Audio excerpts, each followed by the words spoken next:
OLAM 7, Televisión Internacional, presenta Restaurando las Verdades Olvidadas, programa que le ayudará al pueblo de Dios a volver a los principios establecidos desde la creación, para dar a conocer el mensaje que se ha perdido a través de los tiempos, con temas de interés espiritual y moral, para ratificar nuestra creencia como hijos de Dios. OLAM 7 Internacional, sanando, educando y reconciliando. Alabamos el nombre del Señor por darnos la oportunidad nuevamente de poder estar aquí en vivo desde Honduras, San Pedro Sula, a través de este canal, a través de este medio OLAM 7, poderle llevar el mensaje a cada uno de ustedes, los que están detrás de la pantalla. Queridos, como ustedes sabrán, hemos estado hablando acerca del gran conflicto y el plan de redención a la luz del santuario a la vez. Así es que nuevamente traemos la continuación, que podríamos decir que es la parte 3 de esta serie del plan de redención acerca del gran conflicto y el plan de redención. Así es que quiero decirles que el enemigo ahora, como ustedes verán, restaurando las verdades que han sido olvidadas. Es así como inicia.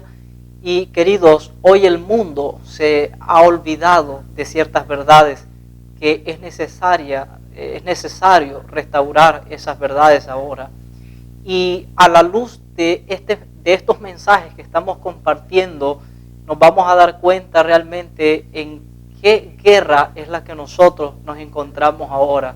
Querido, el enemigo no quiere que tú y yo nos salvemos, pero hay un Dios en los cielos que está desesperado por conquistar tu corazón, por vivir en tu vida, por ser el centro de tu familia, por ser el centro de tus hijos, ser el centro de tu hogar.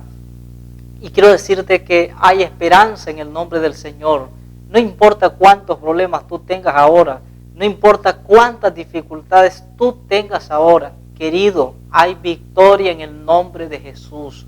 Solamente lo único que tienes que hacer es venir a los pies de Cristo de rodillas, porque de rodillas es como se ganan las mayores victorias. Allí en la oración hay poder. Y hoy el Señor nos invita a nosotros a clamar y a gemir, buscar su rostro, porque solamente en Él podemos, querido amigo, ganar la victoria.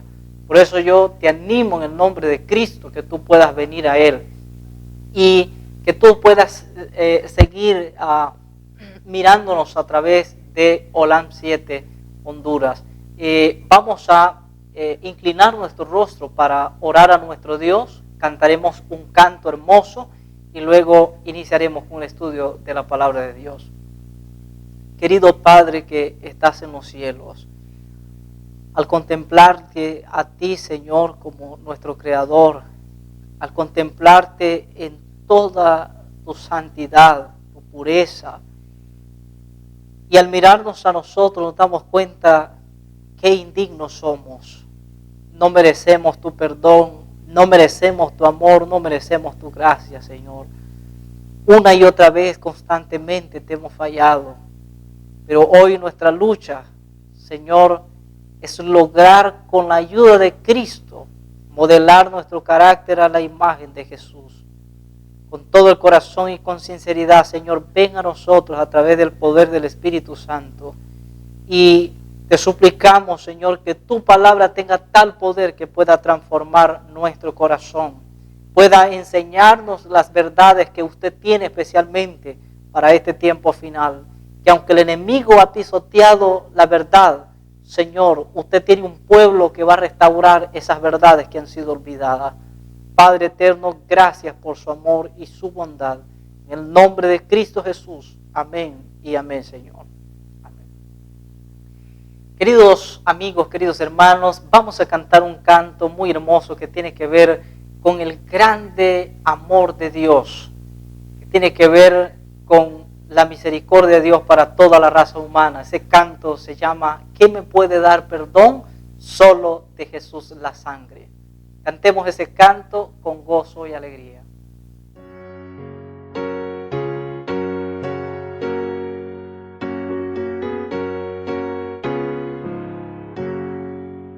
¿Qué me puede dar perdón? Solo de Jesús la sangre y un nuevo corazón. Solo de Jesús la sangre. Precioso es el raudal que limpia todo mal. No hay otro manantial sino de Jesús la sangre. Fue rescate eficaz, solo de Jesús la sangre. Trajo santidad y paz, solo de Jesús la sangre. Precioso es el raudal que limpia todo mal. No hay otro manantial sino de Jesús la sangre. Veo para mi salud, solo de Jesús la sangre. Tiene de sanar virtud, solo de Jesús la sangre. Precioso es el raudal que limpia todo mal. No hay otro manantial sino de Jesús la sangre. Cantaré junto a sus pies, solo de Jesús la sangre. El Cordero digno es, solo de Jesús la sangre.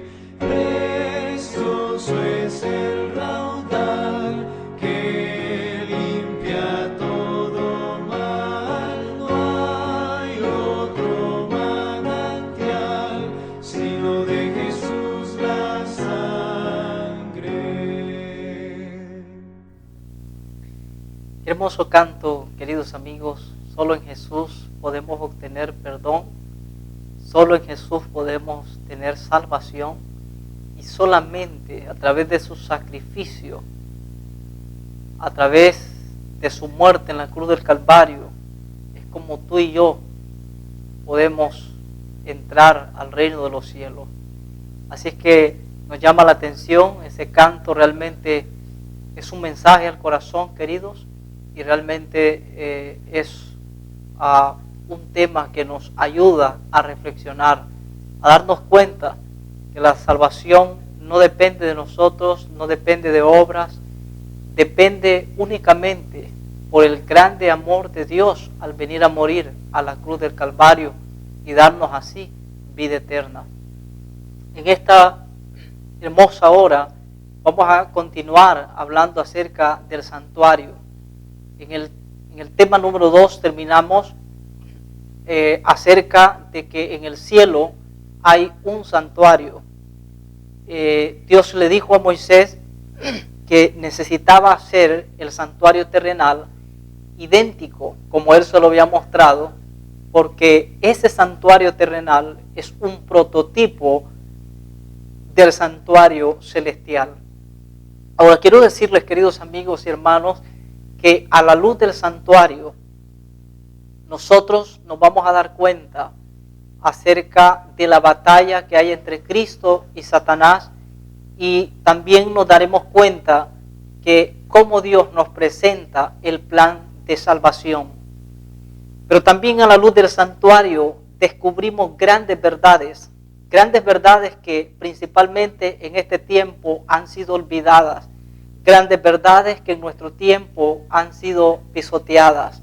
Por eso, querido, realmente hoy vivimos en un tiempo donde el tiempo se acaba, y es cuando debemos alzar nuestra voz en cuello y proclamar al mundo que Jesús viene pronto. Pero el mundo necesita comprender esas grandes verdades.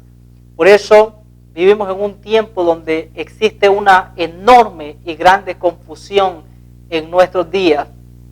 Nosotros nos damos cuenta que el ser humano cada día está aún más confundido, podemos decirlo. Y la palabra de Dios nos dice que en el tiempo final habría confusión. Pero querido, quiero decirte que en la palabra de Dios están las grandes verdades que el enemigo ha tratado de ocultar. Y a la vez quiero decirte también que a la luz de la Biblia nosotros no tenemos por qué estar en tinieblas. El apóstol Pablo dice que el pueblo de Dios jamás estará en tinieblas. Y quieres conocer más la verdad, quieres entender aún mejor la verdad. Mira lo que dice la Biblia en el libro de Salmos 73, versículo 16, versículo 17. David, habían cosas que aún no las tenía muy claras, y yo quiero que tú notes esto. Quiero que te grabes este versículo porque es impresionante. Y por esa razón estamos hablando acerca de este estudio acerca del santuario.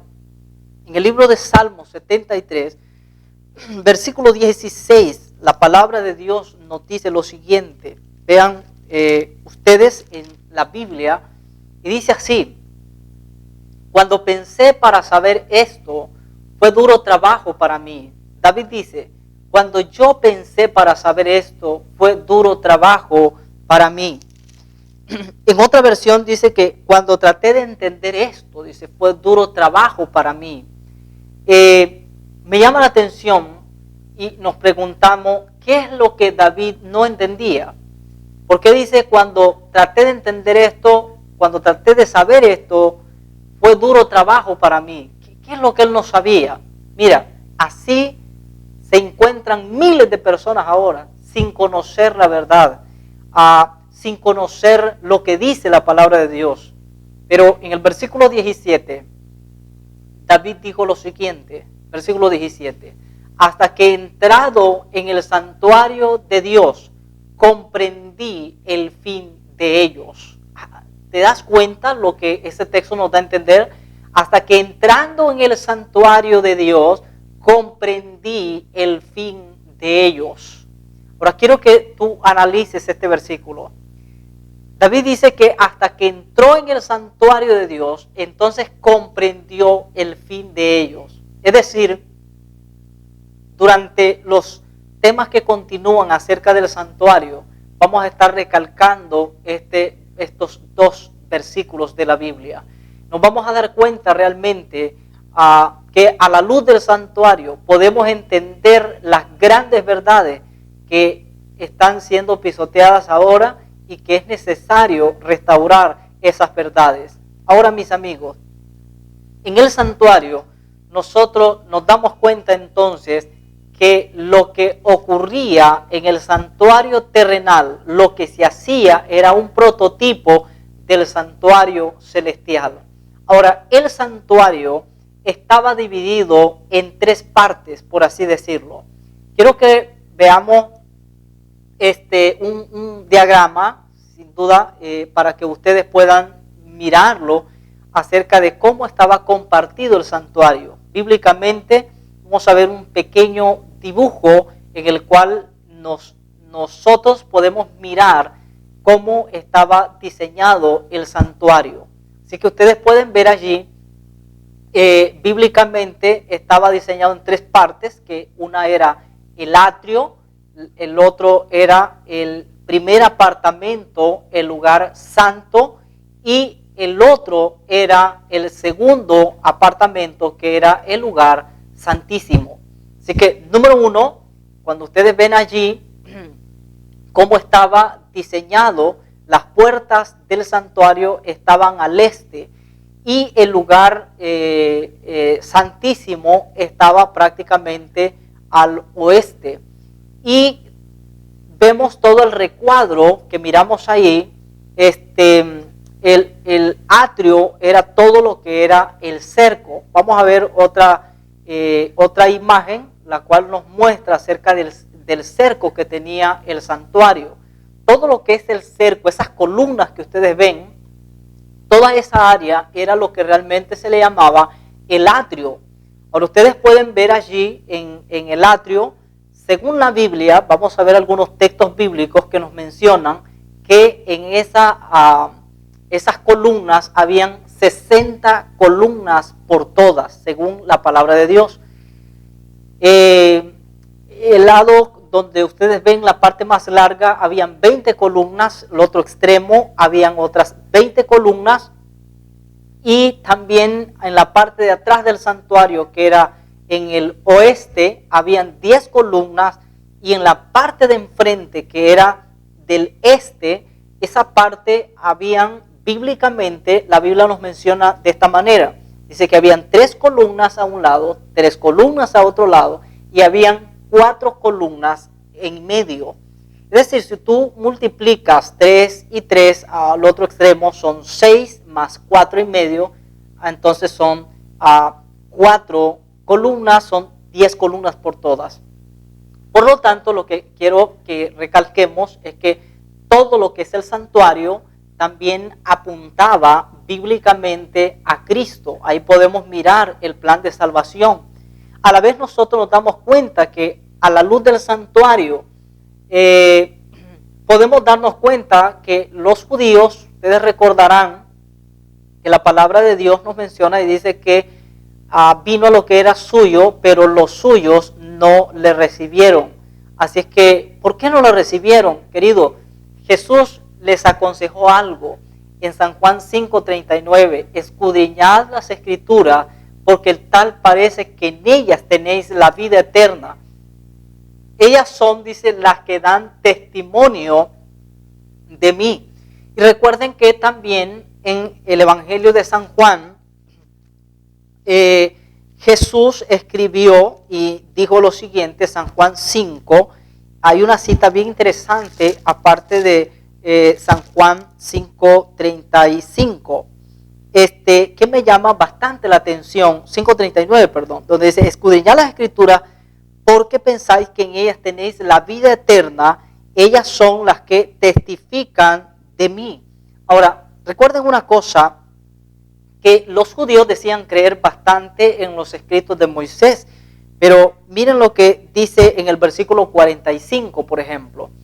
En el versículo 45 dice, no penséis que yo voy a acusaros delante del Padre. Hay quien os acusa, Moisés, en quien tenéis vuestra esperanza. Ahora noten bien, hay quien os acusa, dice Moisés, en quien tenéis vuestra esperanza. Versículo 46 dice, la palabra de Dios, porque si creyeses a Moisés, me creeríais a mí, porque de mí escribió él. Ahora versículo 47 dice, pero si no creéis a sus escritos, ¿cómo creeréis en mis palabras? Ahora noten una cosa, que Jesús recalcó esto y dijo, si ustedes creyesen a Moisés, me creerías a mí, porque de mí escribió él. Pero si no creen a sus escritos, ¿cómo creeréis en mi palabra? En otras palabras, los judíos decían creer en los escritos de Moisés, pero lo extraño es que los escritos de Moisés escribieron acerca de Cristo. Y los judíos no creyeron en Cristo. Significa, queridos, que ellos solamente leyeron la Biblia, pero no escudriñaron definitivamente la palabra de Dios. Ahora, a la luz del santuario nos vamos a dar cuenta que cómo estaba revelada la obra de Cristo en el santuario. Así que el santuario, repito, estaba dividido en 3 partes. Vamos a poner nuevamente allí el dibujo para que ustedes puedan analizar lo que vamos a estudiar en este momento. Ustedes ven entonces todo lo que es el cerco, ¿verdad? 60 columnas. Para llegar al 60, ustedes saben que hay que multiplicar. Para multiplicar en este caso, ustedes pueden multiplicar, digamos, 6 por 10 o 10 por 6, siempre da la misma suma. Ahora ustedes pueden analizar 6 por 10. ¿Por qué el número 6? Porque el número 6 es el día en que el hombre fue creado. ustedes se dan cuenta que en el sexto día el hombre fue creado. ¿Por qué el 10? Porque el 10, queridos amigos, representa los mandamientos de Dios.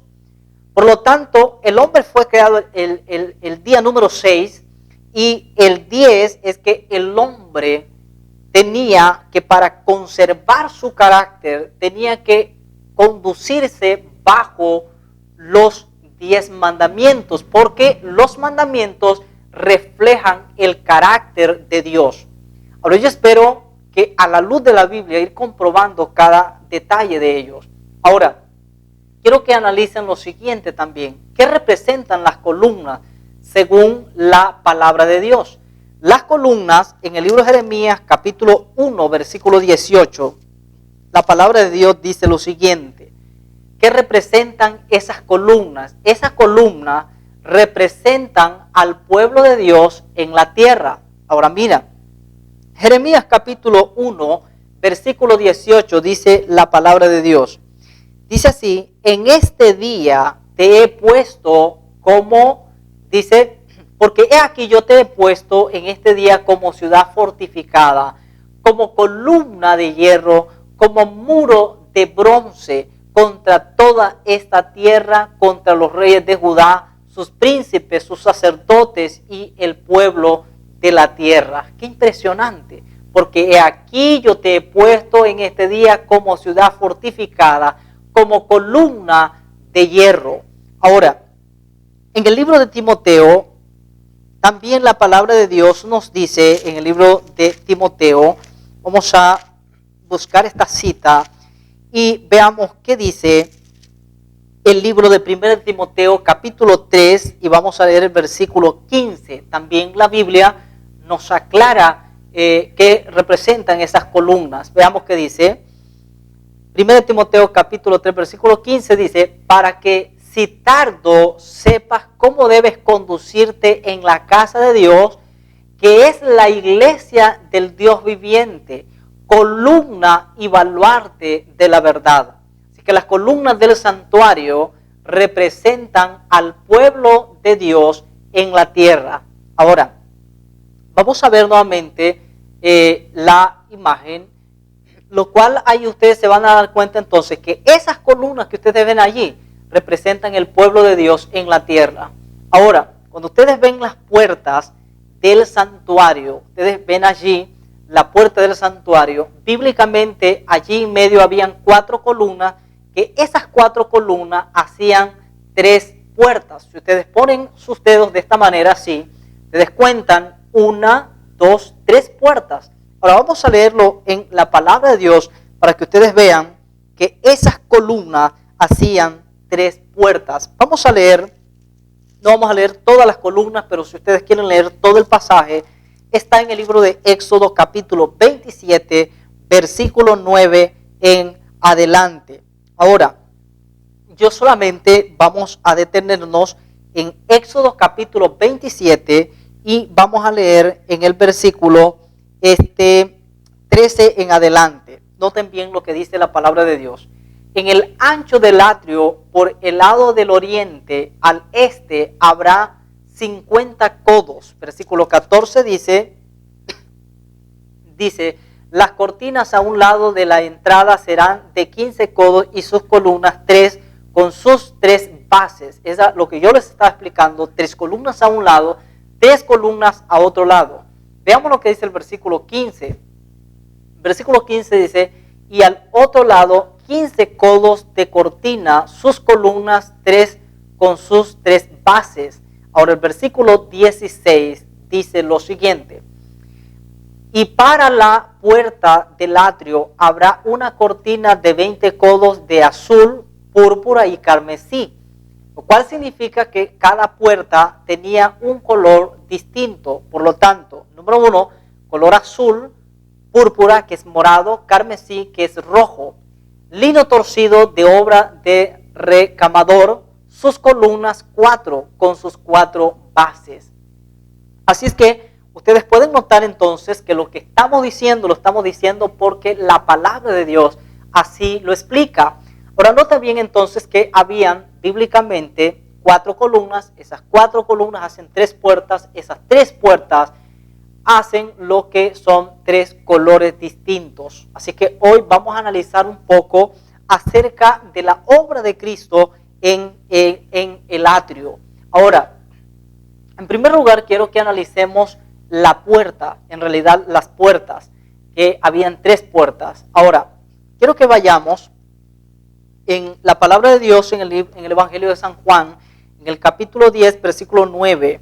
La Sagrada Escritura nos dice algo bien interesante. El Evangelio de San Juan, capítulo 10, versículo 9. Podemos leerlo desde el 7 para que ustedes puedan leer juntamente conmigo. Dice: volvió pues Jesús a decirles: de cierto os digo, yo soy la puerta de las ovejas. Ahora dice el versículo siguiente: todos los que antes de mí vinieron, ladrones son y salteadores, pero no los oyeron las ovejas. Versículo 9 dice: yo soy la puerta, el que por mí entrare será salvo, y entrará y saldrá y hallará pastos. Nota bien, yo soy la puerta, el que por mí entrare será salvo, y entrará y saldrá y dice hallará pastos. Ahora, mis amigos y hermanos, qué interesante es ver cuando dice que Jesús dijo: yo soy la puerta, el que por mí entrare será salvo. Ahora nota bien una cosa entonces, ¿qué representaban las puertas del santuario? La puerta del santuario, lo vamos a comprobar que bíblicamente representaba a Cristo. Vamos a poner nuevamente la imagen, vamos a estar dando esa imagen, vamos a estar poniendo textos bíblicos para que ustedes comprueben que bíblicamente todo se está comprobando a la luz de la palabra de Dios. Ahora nota bien, decíamos que habían 3 puertas según la palabra de Dios.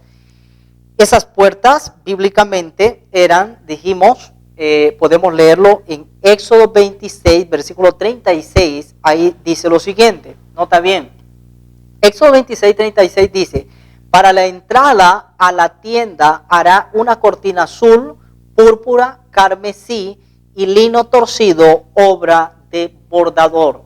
Nuevamente leo el texto: para la entrada a la tienda harás una cortina azul, púrpura, carmesí, lino torcido, obra de bordador. Muy bien. Teniendo esto en mente, que en esas puertas habían 3 colores, querido, tú te preguntas, cuando un pecador, él había pecado, bíblicamente ese pecador llevaba un cordero. Y ese cordero que llevaba en sus manos, ese cordero es un símbolo de Cristo.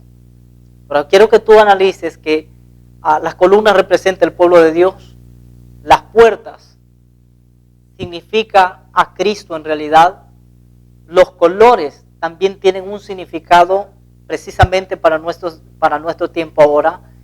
Y cuando el pecador se sentía con pecado, llevaba un cordero y bíblicamente él entraba por la puerta roja, de color rojo. Esa puerta estaba prácticamente al lado derecho del santuario. Por lo tanto, querido, ¿qué significa esa puerta de color rojo? ¿Te has preguntado qué significa? El pecador entraba por esa puerta de color rojo y una vez que entraba, llegaba a un mueble que era el altar del sacrificio, que es el mueble que tú pudiste notar en la pantalla. Ahora, vamos a leer la palabra de Dios y nos vamos a dar cuenta qué significaba ese color rojo de esa primera puerta que estaba al lado derecho. Ahora, nota bien, la Biblia nos menciona en el libro de Isaías, en el capítulo 1 y el versículo 18. Isaías 1:18, la palabra de Dios nos dice lo siguiente. Veamos qué dice la palabra de Dios en Isaías 1:18. Venid luego, dice Jehová, y estemos a cuenta. Si vuestros pecados fueren como la grana, como la nieve, serán emblanquecidos. Y si fueren rojos como el carmesí, ahí está la expresión. Si fueren rojos como el carmesí, vendrán a ser como blanca lana. ¿Por qué entonces el pecador entraba por la puerta roja? Entraba por esa puerta porque el primer mensaje que esta persona obtenía al ver ese color rojo era un símbolo de pecado. Este hombre reconocía al entrar por esa puerta, decía, yo soy un pecador. Número dos, ese color rojo también era un símbolo de sangre, lo cual significa que sin derramamiento de sangre no hay perdón. Vamos a leer el libro de Hebreos, Hebreos capítulo 9, versículo 22. La palabra de Dios nos menciona, Hebreos 9, 22. Mira bien lo que dice la palabra de Dios. Y casi todo es purificado según la ley, con sangre, y sin derramamiento de sangre no se hace remisión. Es decir, sin derramamiento de sangre no hay perdón. Así que esa puerta roja tenía dos mensajes. Número uno, yo soy un pecador. Querido, en la vida nosotros, tú y yo, necesitamos reconocer que somos pecadores.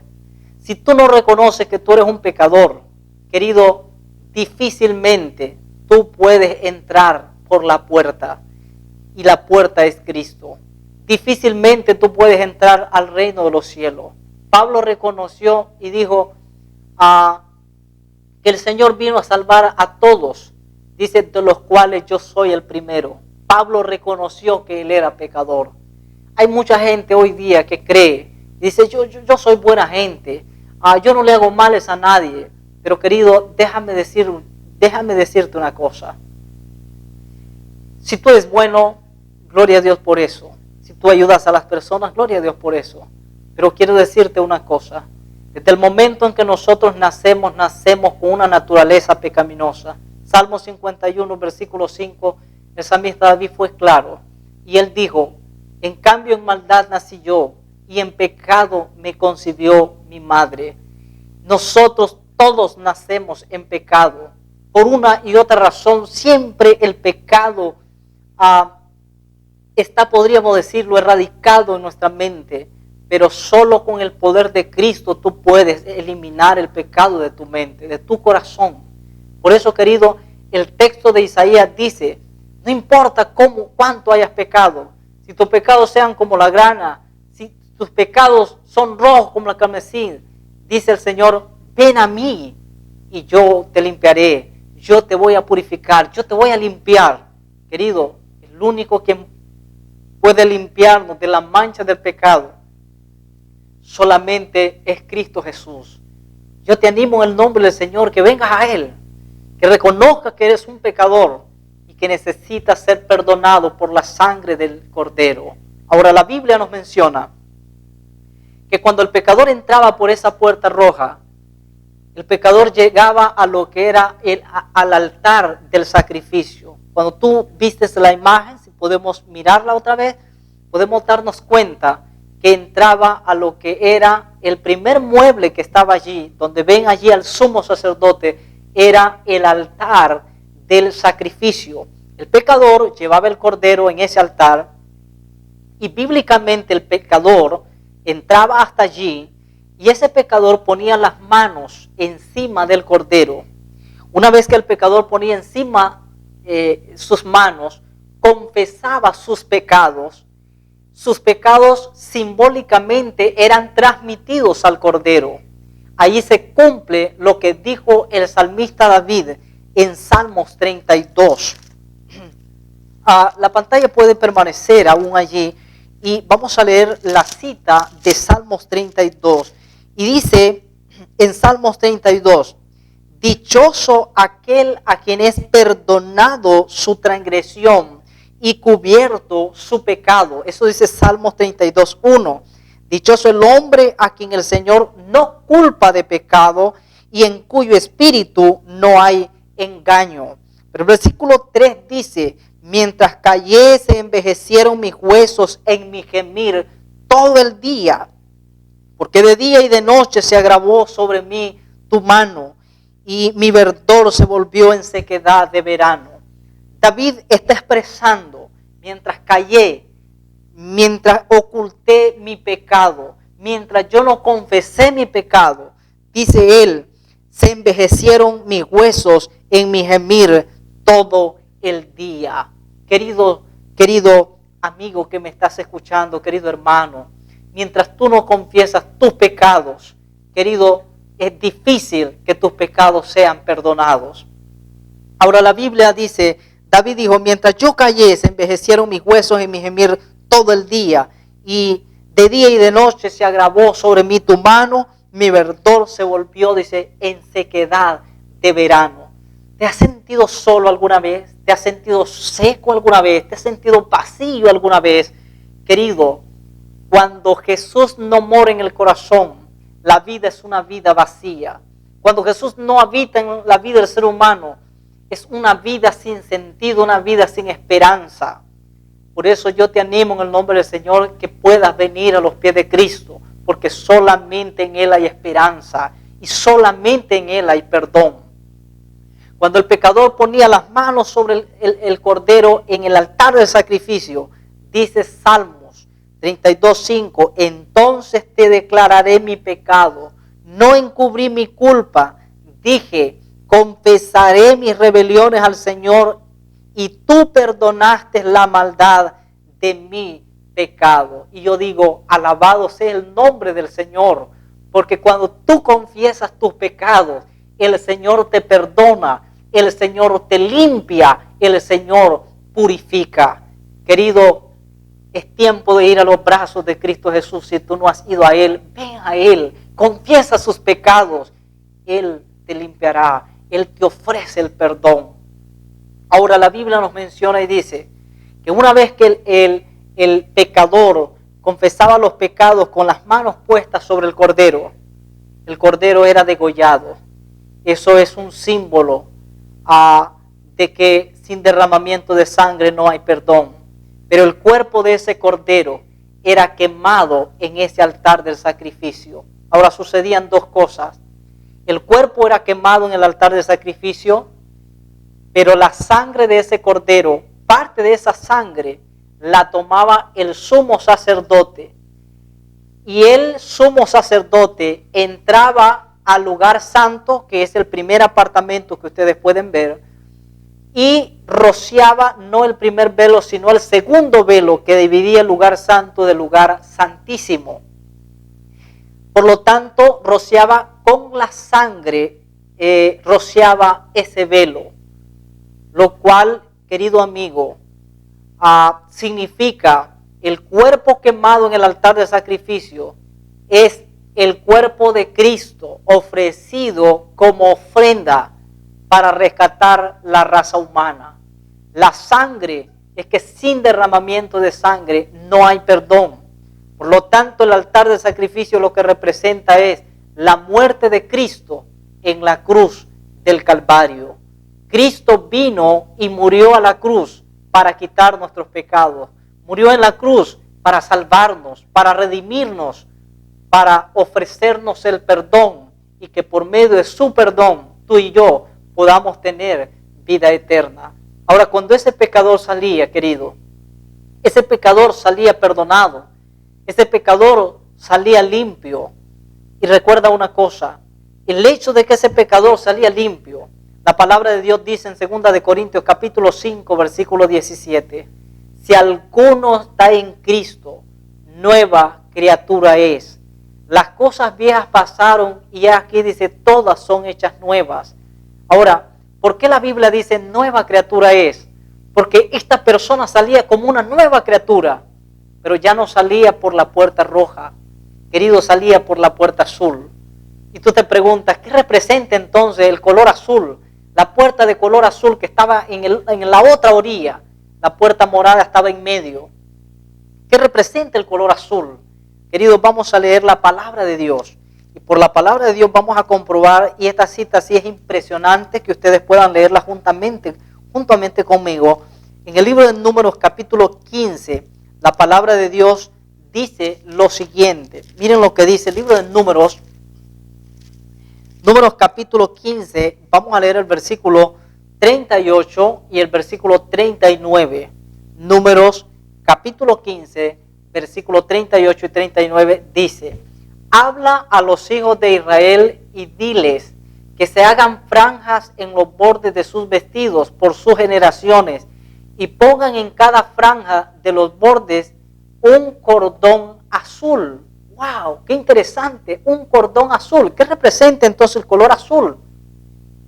Versículo 39 dice la palabra de Dios.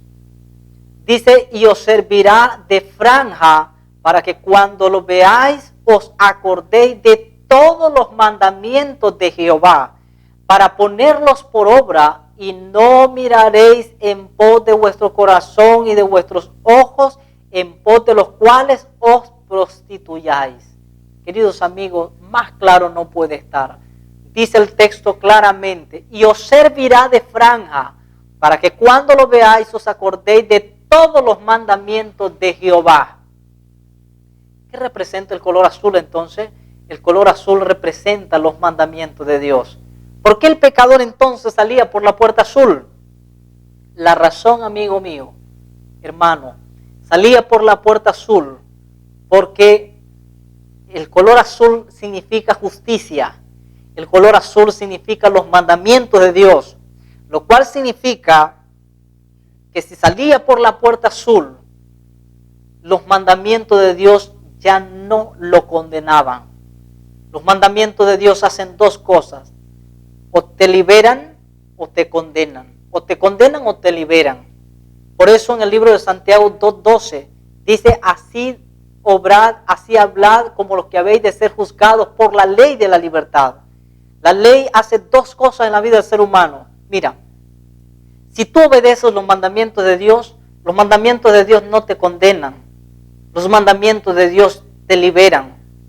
Pero si tú desobedeces los mandamientos de Dios, querido amigo, los mandamientos de Dios te condenan.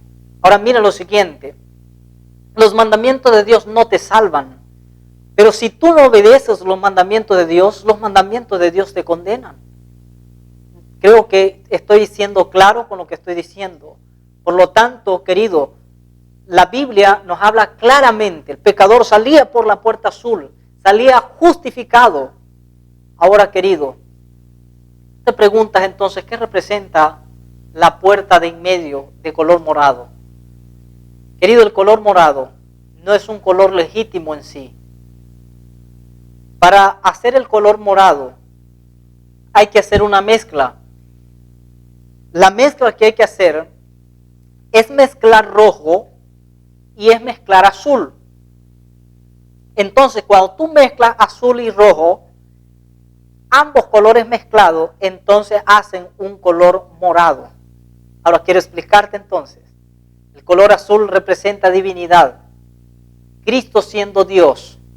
Cristo antes de venir a la tierra era Dios con el Padre. Y eso lo menciona Filipenses capítulo 2, versículo 6 y el versículo 7. Pero el color rojo significa la humanidad de Cristo. Cristo siendo hombre, Cristo siendo humano. Cristo tuvo que hacerse hombre para poder morir en la cruz y poder darle al ser humano vida eterna. Por lo tanto, querido, azul y rojo, ambos mezcla es entonces lo que significa la realeza. ¿La realeza de qué? Esa palabra realeza solo se utiliza para hablar de un rey. Y la Biblia dice que cuando Cristo venga, querido amigo, Cristo es el Rey de reyes y Señor de señores. Cuando Jesús venga, dice que traerá escrito en su muslo, dice el libro de Apocalipsis, un nombre, el cual dirá Rey de reyes y Señor de señores. Ahora, querido, ¿quién entraba por esa puerta de color morado? Según la Biblia, quien entraba por esa puerta del color morado no entraba ningún pecador. El único que entraba por esa puerta era el sumo sacerdote. Y el sumo sacerdote representa a Cristo Jesús. Por lo tanto, entonces, esa puerta del color morado significa la realeza de Cristo. ¿Y qué realeza de Cristo? ¿De qué manera? Querido, mira, tú sabes que cuando Jesús murió en la cruz, los judíos se burlaron de Jesús. ¿Y recuerdas cuál fue la burla que hicieron a Jesús? Puedes leer conmigo en el libro del Evangelio de San Juan, capítulo 19, versículo 2. Mira la burla que hicieron con Jesús. El Evangelio de San Juan, capítulo 2 y el capítulo 19, versículo 2. Dice así la palabra de Dios. Y los soldados entretejieron una corona de espinas. Dice, y la pusieron sobre su cabeza y le vistieron con un manto de púrpura. Qué hermoso. Cómo la palabra de Dios nos hace descubrir tan grandes verdades. Mira bien, los soldados entretejieron una corona de espinas. ¿Por qué le pusieron una corona de espinas? ¿Te has preguntado por qué le pusieron a Jesús una corona de espinas? Porque eso lo hicieron en son de burla. Ellos dijeron, salve Rey de los judíos. Esa fue la inscripción incluso que ellos pusieron en la cruz. Salve Rey de los judíos. Ellos lo estaban haciendo en son de burla y en son de burla pusieron sobre su cabeza la corona de espina, pero también le vistieron con un manto de púrpura en el cual le están diciendo, tú eres el rey. Queridos, sin ellos darse cuenta, se está cumpliendo la profecía bíblica. Sin ellos darse cuenta, están cumpliendo una profecía de la palabra de Dios. La corona y el manto de púrpura, aunque ellos lo estaban haciendo en son de burla, se estaba cumpliendo la profecía que Jesús es el Rey de Reyes y Señor de Señores, el único que puede salvar a la humanidad, el único que puede salvar la raza humana. Querido amigo, por eso es impresionante estudiar a la luz del santuario el plan de salvación. Termino con el texto que iniciamos. El Evangelio de San Juan, capítulo 10, versículo 7. Jesús volvió a decir, os aseguro, yo soy la puerta de las ovejas. Versículo 9 dice, yo soy la puerta, el que entre por medio de mí será salvo. Nota bien, yo soy la puerta, el que por mí entrare será salvo y entrará y saldrá y hallará pastos. Querido, solo en Cristo Jesús hay vida eterna. ¿Quieres venir a los pies de Jesús? Querido, ¿quieres venir a Él ahora? No tardes, no demores, porque el que fue inmolado, el que fue muerto en la cruz, ya no va a venir como vino primero. Ya no va a venir para dar su vida. Vendrá como Rey de Reyes y Señor de Señores a esta tierra. Y Él espera, querido, que tú y yo podamos estar dentro de los redimidos, porque Él quiere salvarte. Él quiere darte a ti y a mí, quiere darnos vida eterna. Querido, no tardes. Si sientes el llamado, si sientes que Dios ha estado tocando tu corazón, ábrele la puerta del corazón a Él para que puedas venir a sus pies. Querido, vamos a escuchar un canto. Yo quiero que medites en este canto, porque es un canto hermoso también. Y vamos a escucharlo para honra y gloria de nuestro Dios.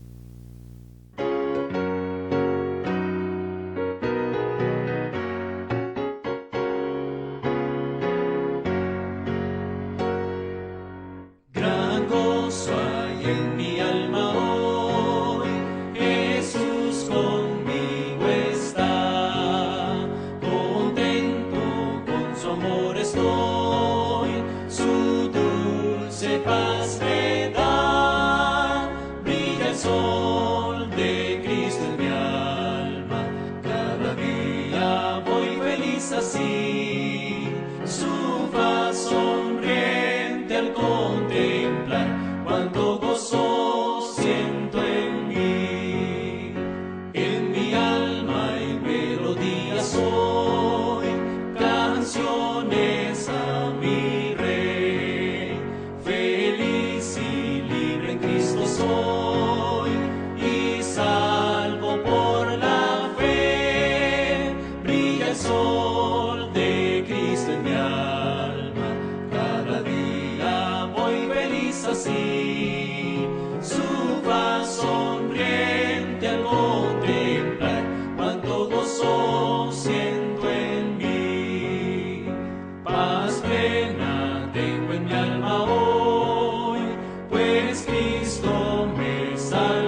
una gratitud y lo ores a Jesús, que en su presencia hay virtud, hay gozo en su luz, brilla el sol de Cristo en mi alma, cada día voy feliz así, su faz sonriente al contemplar, cuánto gozo siento en mí.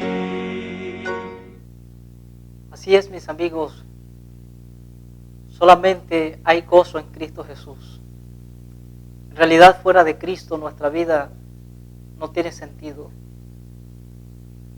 A la luz de estos mensajes, seguiremos dándonos cuenta que el único camino para llegar al Padre solamente es a través de Cristo Jesús. Querido, Jesús fue claro.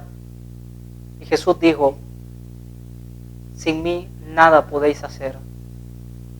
Esta vida sin Jesús no es vida. Realmente sin Jesús jamás podemos entender cuán terrible es el pecado. Cuando tú te encuentras con Cristo y miras a Jesús en toda su santidad, en toda su divinidad, te das cuenta que tú eres un miserable. Te das cuenta que tú eres un ciego. Te das cuenta que eres un desnudo. Querido, Jesús viene pronto. Y sinceramente, no importa dónde tú estés, dónde tú te encuentres, ahí en lo íntimo del corazón, el Señor te llama, el Señor te invita. Él espera que tú puedas entregarte a Él. Y querido, ven a Jesús. No importa cómo estés, no importa lo que hayas hecho, no importa las cosas que hayas practicado, no importa cuánto le hayas fallado. Jesús te ama, está dispuesto a perdonarte, está dispuesto a limpiarte, purificar, lavarte con agua limpia. Él está dispuesto a transformar tu vida. No dudes. Si el enemigo está poniendo duda en ti, crees que tú no eres digno, mira, amigo o hermano, nadie es digno. Todos hemos fallado, todos hemos pecado en la vida, todos hemos cometido iniquidad. Pero hay esperanza en el nombre de Jesús. Por eso yo te invito en el nombre del Señor, y si quieres conmigo hacer esta corta oración, puedes hacerlo. Querido Padre, detrás de esta pantalla, Señor, sin duda alguna, pueden haber personas que están pasando por momentos difíciles, por momentos de dificultad. Quizás problemas matrimoniales, quizás problemas de desesperación, quizás problemas de depresión, de enfermedad, de angustia, de dolor, de miedo. Pero Padre, dile que tú eres la única solución para sus vidas, que tú eres la única esperanza, que tú eres el único que puede resolver los problemas sin empeorarlos, sino darle una solución.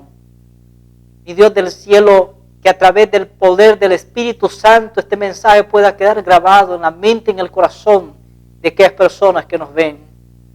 Oh Eterno, transforma sus vidas, transforma sus mentes, transforma sus corazones.